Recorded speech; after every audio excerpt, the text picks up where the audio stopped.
let's look at an example of solving the single phase circuit. And basically, we're trying to find all the powers for all the components. So in this circuit, we have the 120 volts single phase circuit, and that the phasor is given in RMS value. I'm using the unit V RMS to indicate that. And then we're trying to find the complex power delivered to all the passive components, passive elements, and also the complex power supplied by the source. And pay attention to, if you're following the passive sign convention, the power you calculated is based on the power delivered to that element. Right? If you're not following the passive sign convention, then the power you are calculating going to be the power you draw from that source or from that element, or use the power supplied by that element. Okay, and so let's look at the basic approach is quite straightforward. Let's see, if we're trying to find the power for Z1. For Z1, we have I1 is equal to the Vs divided by Z1 plus the parallel with Z2 and ZL. So I have Z2 times ZL divided by Z2 plus ZL. I assume everybody is very comfortable doing parallel series stuff, right? So this is the equivalent impedance in the denominator here. This is the equivalent impedance seen by the source. So if I divide the source by that equivalent impedance, I get the current. And without really the numerical stuff, so I already calculated the numbers. So the number I have is 18.56. The angle is negative 33.6 degrees. Of course, this is going to be the amps in RMS value, since the voltage are in RMS, right? So therefore, the complex power is going to be as delivered to Z1 is going to be equal I1 squared times Z1. That's going to be equal to 172.3 the actually J times the unit for the complex power is VA, right? So let's do the Z2. For Z2, I can utilize the result. The I2 is just to do the current division. I divide this current I1 between ZL and Z2. Therefore, I have, remember, use the other impedance divided by the sum, Z2 plus ZL times I1. And I calculate this beforehand. That is equal to 11.51 and negative 3.9 degrees. Again, here this is RMS value. So therefore, S2, the power delivered to S2 is going to be I2 squared times Z sub 2. That's equal to 1325 V8. Although we can use V8, but since this is only the imaginary part, that's only the real power. So essentially, this can also be written in watts, right? And for Z sub, so this is the complex power. This is complex power. And Z sub L, so the IL is just equal I1 minus I2. I can calculate this and then find this equal to 10.3 and negative 67.3 degrees RMS value amperes. And the S sub L, the complex power delivered to the load, is going to be equal I sub L squared times Z sub L, which is equal to 530 plus 1060 this many volt amps. Right. So, and then we also calculate the complex power, the complex power from the source, supplied by the source,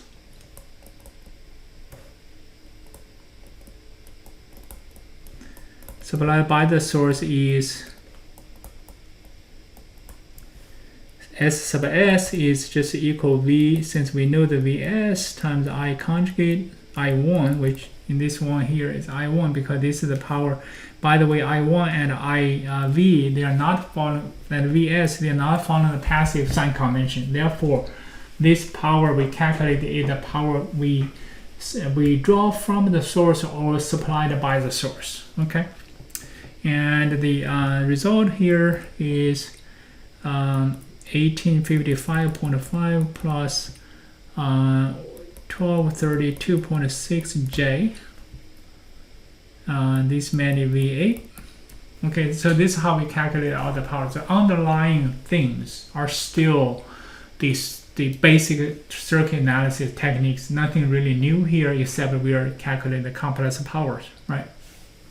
And the second question is asking the power factor of the ZL, is it leading or lagging?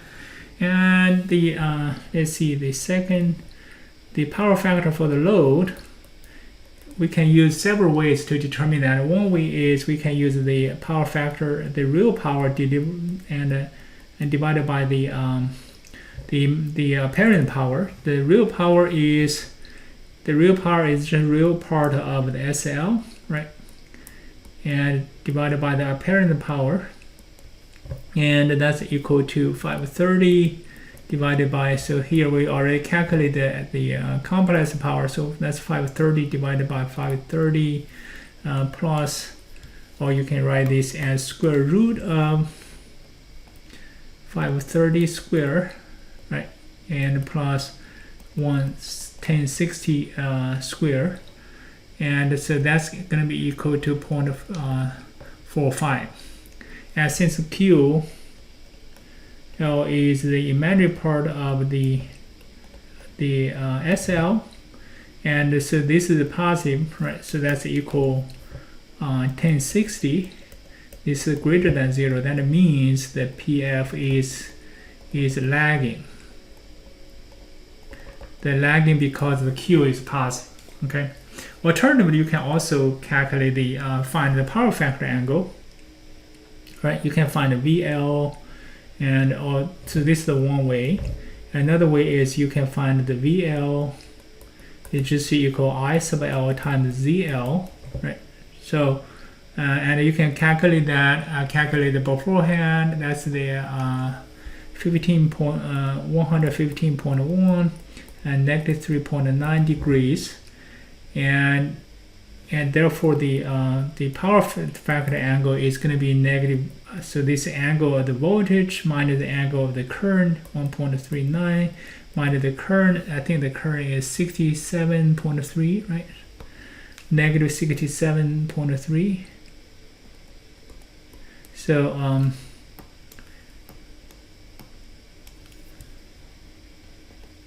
and that's equal to 63.4 degrees, and therefore PFL is cosine phi sub L, that's also equal 0.45. And if you since the definition of the leading or lagging is whether the current is leading the voltage or lagging the voltage, since since I is lagging, right? I has negative 67, or since phi L is positive, or that means the current is lagging, right? So therefore PF, actually use the PF, so the PF is lagging. Okay. Actually, one thing I want to mention that for this particular problem, since the I2 is the current through this pure resistive, so therefore the voltage across the V2 is going to be in phase with I2, right? And also this V2 also the voltage across the VL, so the phase angle of the VL should be the same phase angle of the I2. If you check the answer here, yes. So the I2 is negative, has a phase angle negative 3.9. So you don't have to calculate as I just did. You don't need to calculate the the voltage across the load. since you only need to know the phase angle, so that phase angle, you can take that phase angle from I sub 2, but that's really very specific to this problem. Okay, so this is not general techniques. Sometimes in some circuit you have a little bit shortcut, but sometimes you can't. And then alternatively also, you can find the phase angle without really calculating this, because if let's see this is more general, right? The general one here is, let's see if the IL is equal in the polar form, that's the magnitude times the phase angle theta I sub L, okay? And ZL also in the polar form, that's the absolute value of Z and the theta Z phase angle. And so therefore the VL is just IL times ZL. Take the absolute value and you add these two phase angle together, theta I sub L plus theta sub Z, right? So therefore this is the angle theta sub V, right? Let's see, theta sub VL. So the power factor angle now is the phi sub L should be equal to theta V sub L minus theta I sub L. That's a definition, right? So therefore, the theta I sub L is going to be cancelled.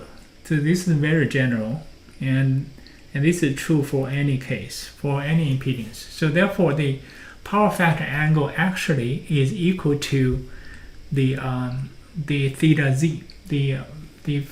It's not phase angle, it's the angle or argument of Z impedance, right?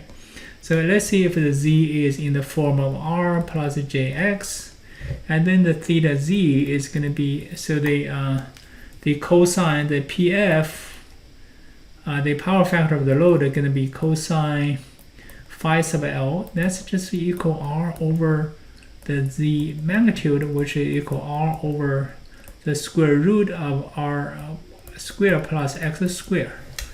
And so therefore you get the impedance just by using you get the power factor by just using the impedance itself, right? And then whether the power factor is lagging or leading. So if X is positive, that means if X is positive and the PFL is lagging, that means the current is going to be lagging the voltage, or the load is inductive, right? So if you calculate here in our case, that's going to be equal to 5 over, I think 5. Let's go back. Yeah, 5 over 10. So the imaginary part is the X is 10 ohm the reactance. So we have 5 square plus 10 square. If you calculate this also going to be equal 0.45, actually 0.447. And that's the several ways of calculating the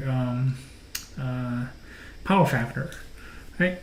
And then the third one is to verify the complex power there actually is the conserves. So there's one way we can verify that is we just add S1 plus S2 plus S sub L, right? And if you add them all together, you will get, I calculate this beforehand. If you add them all together, let's see, I got, and by the way, this is done in the Google Colab, you can check that. So that's equal 1855.5 plus 1232.6 J, which is exactly equal to SS. That means the complex power delivered to each passive component add up to the same amount we draw from the source.